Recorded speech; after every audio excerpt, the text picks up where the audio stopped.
Welcome back to my disembodied voice. The other day, I was listening to the wonderful album Generation Terrorists by the Manic Street Preachers and came across the old song Slash and Burn, which has the lyrics, and with my son growing up fast and getting into horror films and shows like The Walking Dead and talking to me about his favourite characters and moments in movies and TV shows, it got me thinking and gave me an idea about an interesting video essay. So for today's topic, we're going to look at the differences between humans when they kill to live or kill for kicks, and even at times where those two facets merge into a single entity.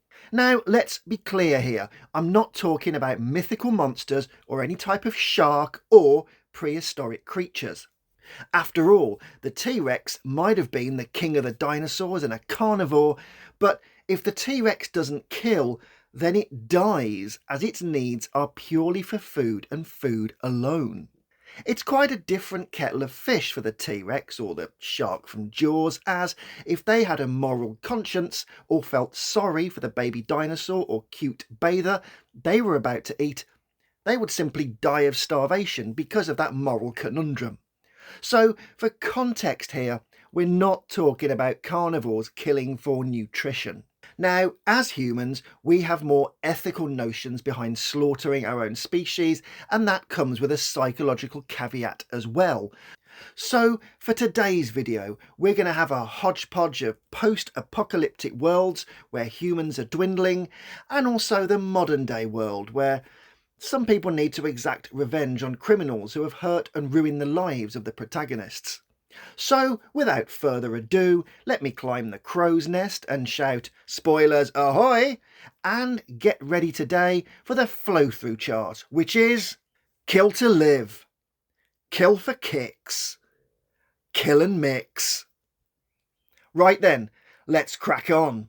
Now, when society inevitably collapses one day through whatever catastrophe is written in the stars, be it a meteor, plague, supervolcano eruption, global warming, zombie apocalypse, depletion of natural and sustainable resources, the arrival of aliens, or simply the sun expanding into a giant red giant, we will see what humans are really made of as the world shakes us off as if we're just vermin. We've already had glimpses of humanity at its most selfish during things like petrol shortages, where people in the UK were literally fighting on the forecourts to fill up cans of gasoline, and of course the COVID pandemic, where panic buying and a siege mentality led to food shortages, empty shelves, and people acting like the rapture was coming rather than the temporary closure of stores. Now, I'm not here to discuss COVID or any belief systems based around that time in 2020 when we all watched the world change, but on a microcosmic scale of soft core apocalypses, we could see one of the main qualities of humankind was selfishness, and as the news reported hyperbolic stories of shops running out of food, a second contagion spread alongside the COVID germ, which was people panicking that there wouldn't be enough to go around, and if you didn't stock up and protect your family, there'd be nothing left.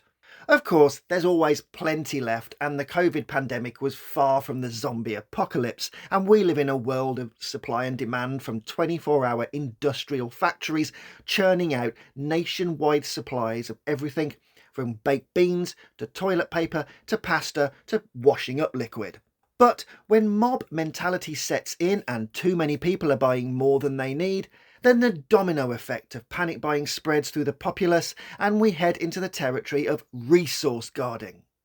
Now, in the post-apocalyptic worlds of films like Mad Max, 28 Days Later and I Am Legend, we see a world that has gone beyond the prodromal signs of collapse and, due to a virus or cataclysmic event, humanity is now on its knees and we are in survival mode. And that means kill to live. Humans are wired for self-preservation, and our brains are biological processors which have an evolutionary instinct built in beneath our societal expectations and etiquette. So, when the chips are down, civilized people will kill each other to protect their own families and resources. Now, yes, for the eagle-eyed viewer, you will have noticed that I modified the Joker's line from The Dark Knight, which states, "When the chips are down, these civilized people, they'll eat each other." And the reason I've done that is because technically he's actually right. And we've seen that in the real world. We've seen decent people snatch things from other people's hands, go into chaotic modes of self-preservation and get into arguments. Like I said, it's softcore apocalypse really compared to what is going to come one day, but we've seen glimpses of it on the news and in real life. And when it comes down to survival and the need to eat, drink and protect our flock, we will transmogrify into brutes and beasts who adopt a new moral code of self-preservation. And there's no better example of this than the TV series The Walking Dead, from where the opening moments of season 1, where Rick wakes up in a world gone to hell, right through to the fault lines in the governance of the Commonwealth community at the end of the series, which has virtually rebuilt a city and a civilization. The rules of the old world are pretty much dead and now very much open to individual and subjective interpretation. We are firmly in survival here, a reactive response to the need to gather and protect what resources we have. Now, let's not be naive. There are monsters and criminals mixing with us every day in this current present day world, and a walk down the wrong street with your expensive cell phone out, leaving your front door unlocked, or cutting through a darkened alleyway to get home quickly increases your risk of getting hurt or robbed. However, generally, in a civilised society, you can take simple steps to protect yourself. However, once law collapses and we have no rules because there is no consequence to antisocial or even homicidal behaviour, then even the removal of consequence creates the removal of negative stimulus to crime. For example, if I go out and club some man to death with a baseball bat and steal his wallet, there's a high chance the police will find me and I'll go to prison, so the deterrent is there that I cannot just take things whenever I want from other people. I have to follow the social contract, pay for items, queue for my turn in the shop, and respect society's rules and the rules of people's personal space and decency. However, with all the negative outcomes and stimuluses removed, there is no consequence when I kill or steal. So instead of going to prison and suffering, I'm actually potentially going to thrive and do really well by taking the resources of my competition. However, lone wolves cannot survive long, and I would need a group or a community to survive long term, and that community would more than likely have a code or a cult-like belief. But as the old world order won't get me fed anymore, I have to make my own internal law based upon my own subjective judgments of the danger around me and live by that belief, which is what many of the heroes and the villains do in The Walking Dead. Within the universe of The Walking Dead, survival is complicated not only by the threat of zombies, but also the emergence of human antagonists such as the Governor, Gareth and his cannibalistic group of the Termites, Negan, whose looming menace shapes the lives of his saviours and Rick Grimes' survivors, the Wolves, the Whisperers, and even the ragtag group of thugs that is the Claimers. And these figures are not just villains. They represent the collapse of traditional social order and the rise of new forms of brutality and governance. Negan especially builds a whole community on the belief of collectivism. In the world of The Walking Dead, Negan stands out as a controversial leader whose approach is deeply rooted in aforementioned collectivist principles. His leadership style is characterised by a strict enforcement of group loyalty and a shared responsibility, often demanding that individuals prioritise the survival and well-being of the community over their own personal interests. Negan's group, the Saviours, operates under a clear moral code shaped by necessity and the harsh realities of a post-apocalyptic world.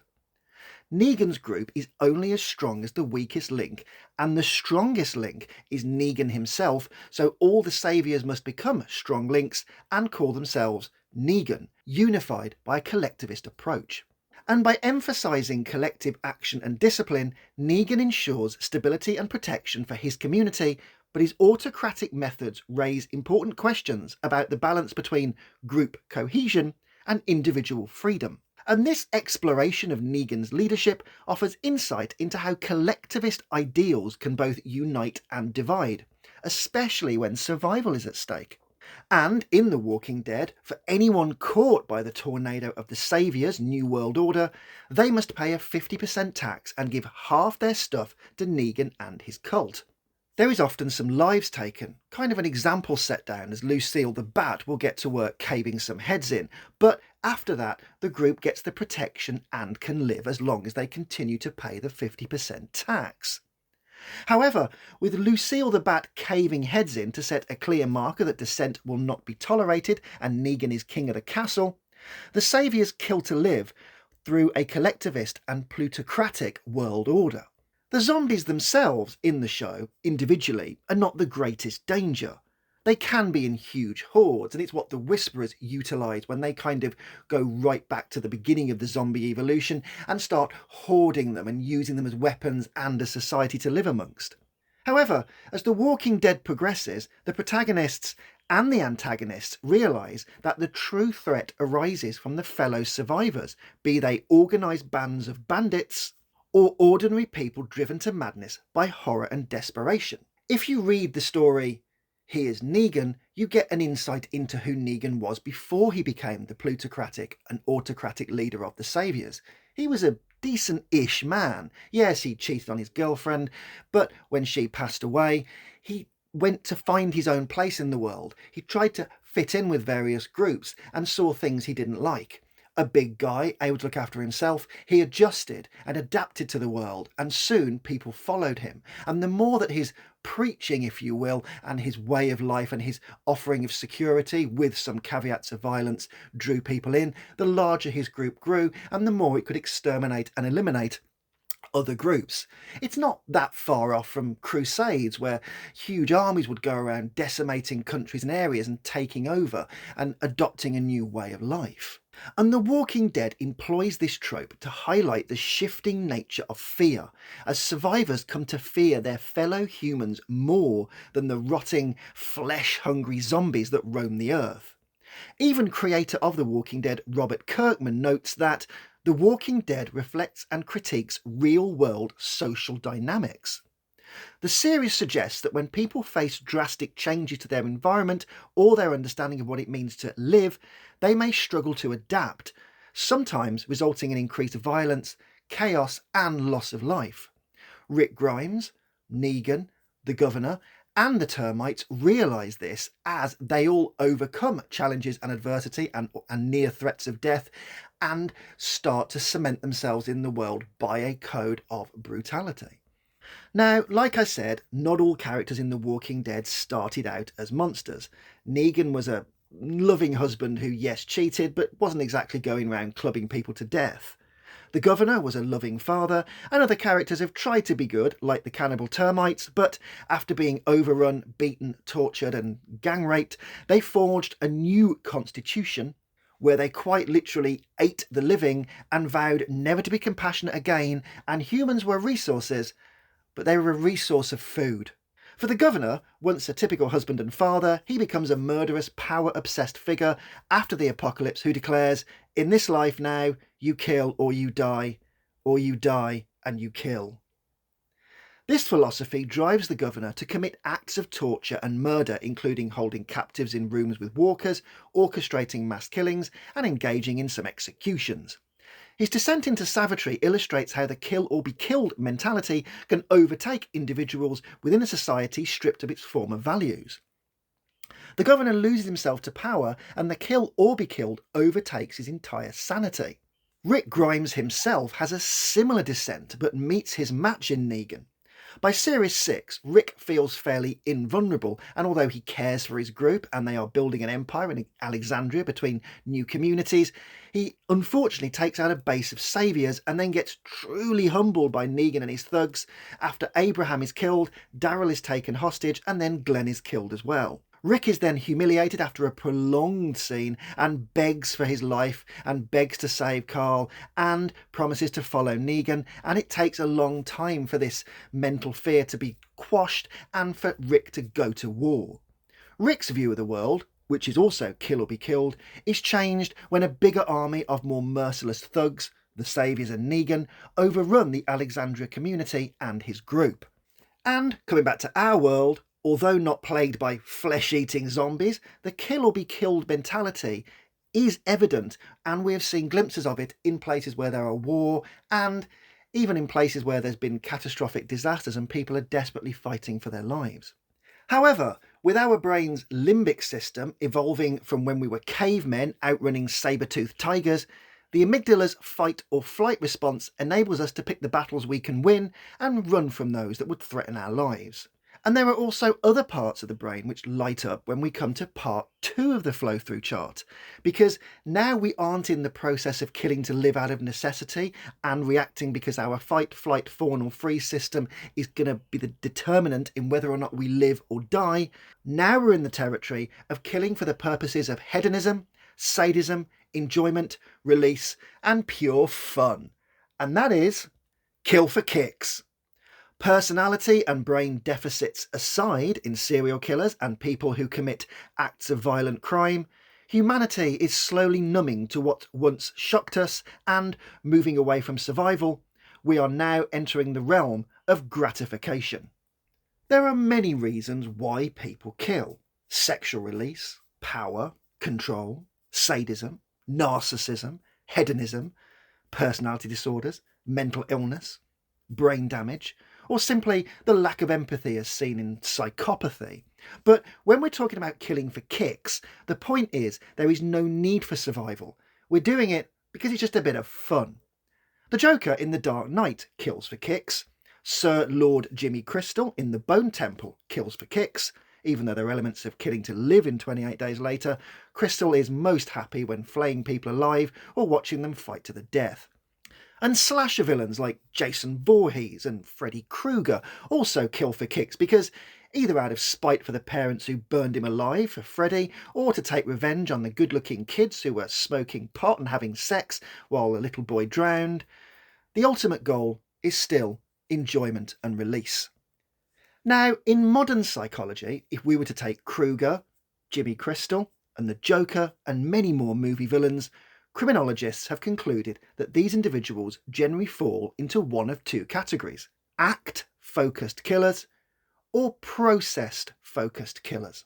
Act-focused killers are individuals whose primary motivation centres on the act of killing itself. Unlike processed-focused killers, who take pleasure in the experience and prolonging the suffering of their victims, act-focused killers tend to carry out their murders swiftly. Their main objective is simply the completion of the murder rather than any enjoyment derived from the process. So straight away, Sir Lord Jimmy Crystal and Freddy Krueger are processed-focused killers who take pleasure in it. However, for someone like Jason Voorhees, it's just about hacking someone and killing them, so he's more of an act-focused killer. And act-focused killers can be divided further into 2 distinct categories: visionary killers and mission-orientated killers. In contrast, processed-focused killers are driven by the experience of prolonging the suffering of their victims. These killers tend to kill slowly, savouring the process. And within this category, there are 2 further types: hedonists and power control killers. Hedonistic killers are thrill seekers who derive great pleasure from their murderous activities. There is no need to kill other than the need to enjoy the kill, respond to voices, or, in the Joker's case, to have some fun and bring down the established order. Our post-apocalyptic killers are killing for resources and survival. They're also doing it for intimidation, and whilst Negan may enjoy clubbing someone's head in, at the end of the day, all the methods of doing it are purely to enhance the survival of the organism and his cult or group. After all, the Saviours and Rick Grimes and all the others need sustenance like food, water, or maybe the supplies like guns. However, when you kill for kicks, you remove those things completely and purely go to adrenaline. Power and control are the crucial points here, and let's take Sir Lord Jimmy Crystal from the Bone Temple. Whilst there will be a great need for resources, Jimmy was a boy at the start of the rage outbreak and lost his parents and had to go into hiding. The last thing Jimmy saw on TV was the Teletubbies, and, as this would have happened 28 years ago, the whole exposition of Jimmy Savile and his heinous crimes of child abuse and awful things he did wouldn't have come out. So, as Jimmy Savile was still kind of a bit of a folk hero at that point, instead of being known as Britain's worst paedophile, Sir Lord Jimmy Crystal models himself on this public persona. Now, like the real-life Jimmy Savile, Sir Lord Jimmy Crystal paints an image of public control and decency whilst hiding a penchant for truly horrendous abuse. Crystal may need food and water in the wasteland, but the missing gap here is empathy. However, whilst Rick Grimes may turn off his empathy when he needs to, or hate himself for killing someone on reflection, Crystal has no empathy, full stop. He is a child in a man's body, a rage-fueled psychopath who, unlike Rick Grimes, has no empathy and sees his group as a necessary evil, rather than something that necessarily needs to exist to survive. Now, psychology is not meant to legitimise power structures, but to categorise the behaviour of those within said power structures. And from this perspective, pleasurable killing is not a harmless hobby, but a clear indication of a disturbed relationship to compassion, morality, and violence, and lack of empathy. However, when you have no food or water, or are fighting off someone trying to steal whatever little food or water you have, or, like Rick does with the Claimers, face the prospect of seeing his best friend beaten to death, his girlfriend being gang raped, and his son being sodomised, all before he would be executed, his kill-to-live mechanism is not based on gratification, it's based on retaliation and survival. There is no activation of the nucleus accumbens, which is associated with pleasure/addiction. There is no prefrontal cortex learning and no dopamine slots going on here. It's all limbic fight or flight, because if he doesn't kill the Claimers, he and all of his loved ones will die. In other words, Rick Grimes kills to live, whereas the Claimers, who are beating Daryl to death and beginning the process of some truly unpleasant stuff with Carl, are doing it purely for kicks. They're doing it because Rick killed their friend, but also they quite like this. They quite like finding people and making their lives a misery and watching them die slowly. They are process-focused killers. Sir Lord Jimmy Crystal is very much the same as the Claimers, and by actor Jack O'Connell's own admission of the character, Crystal is thriving in the apocalypse because the world suits his sociopathic and hedonistic tendencies well. As I mentioned earlier, killing for kicks isn't about the fight or flight response, it's about enjoyment and activating other parts of the brain entirely. And this actually brings us nicely onto our last part, is what happens when we mix the two of killing to live and killing for kicks together, and we get kill and mix. Revenge, hatred, and the loss of loved ones can create a scenario where someone kills for the kicks of seeing a wrong righted, but without said vengeance enacted, they would be unable to live with themselves, so the homicide is both enjoyment and a means of survival.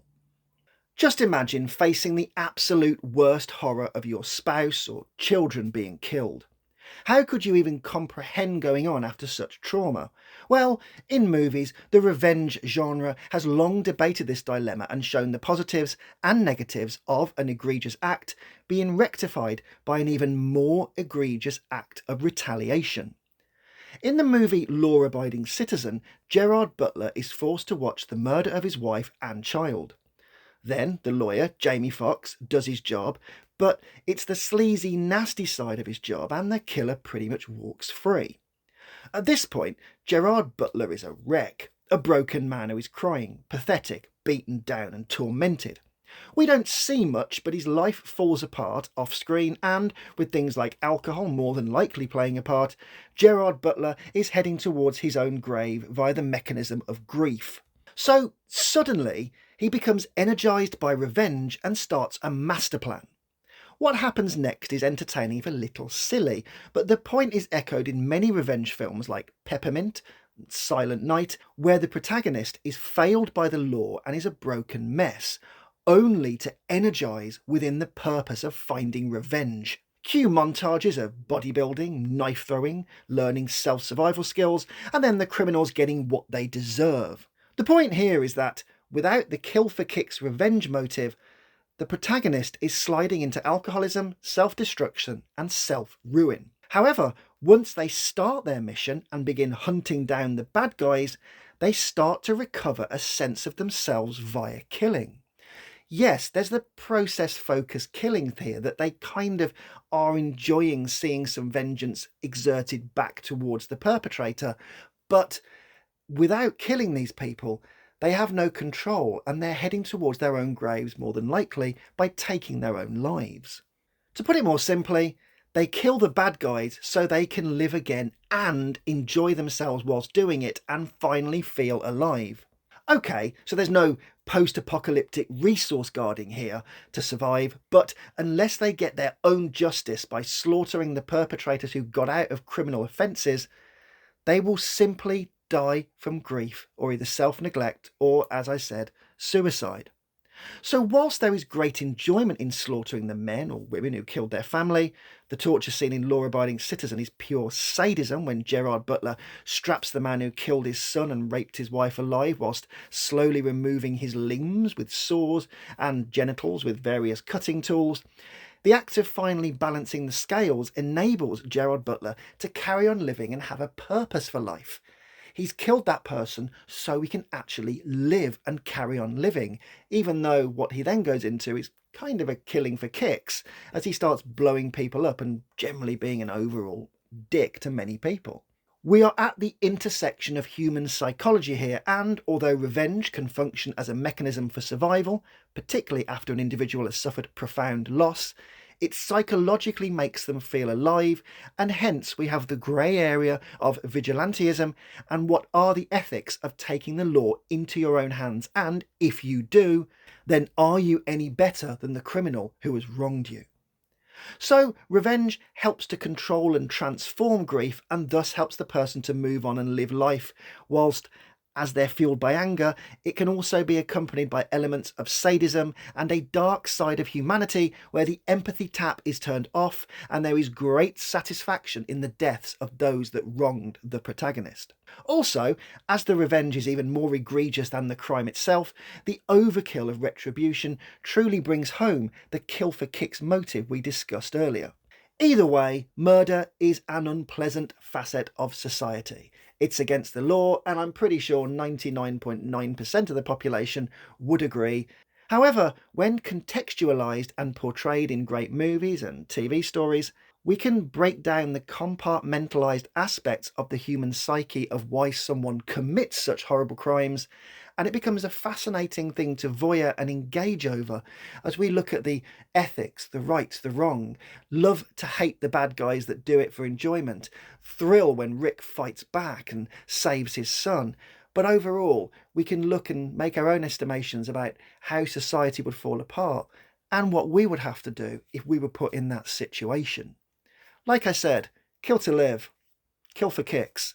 They're very different and they're fascinating topics to explore.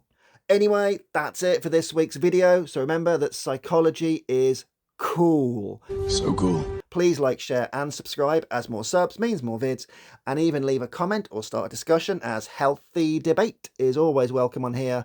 And as ever, until next time, I'll catch you later.